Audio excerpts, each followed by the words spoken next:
Hello everyone, তো সবাইকে Valentine's day and ফাল্গুনের অনেক অনেক শুভেচ্ছা।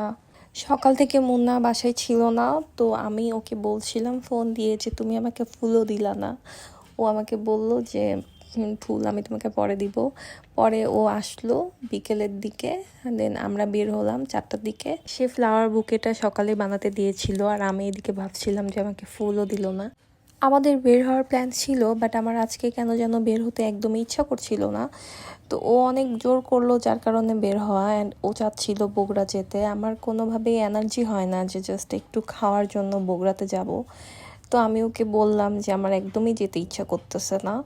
পরে ও আর কি নওগাঁতেই আমাকে নিয়ে ঘোরাঘুরি করলো। অ্যান্ড আমি ভাবছিলাম যে কি পরবো, অ্যান্ড আমি একটা শাড়ি পরে ফেললাম, যে শাড়িটা আমার খালামণি দিয়েছিল অনেক আগে, বাট পরা হয় নাই। আমি জানি আমাকে বেশি মেকআপ করলে খুব একটা ভালো দেখা যায় না, বাট তারপরেও আর কি ইচ্ছা করেই একটু বেশি সেজেছিলাম। আমি আমার ঢাকার ফ্রেন্ডদেরকে মিস করছিলাম, বিকজ ওদের সাথে ফাল্গুনটা সেলিব্রেট করা হতো। তারপরে অলিভে চলে আসলাম, অ্যান্ড এই যে আমার মেকআপ। যদিও আমাকে আই শ্যাডো দিলে খুব একটা ভালো দেখা যায় না, তারপরেও সেদিন ইচ্ছা করে দিয়েছিলাম। অ্যান্ড এই যে আমাদের ফুড, যেটা মুন্নার একদমই পছন্দ হয় নাই, আমার মোটামুটি লেগেছে।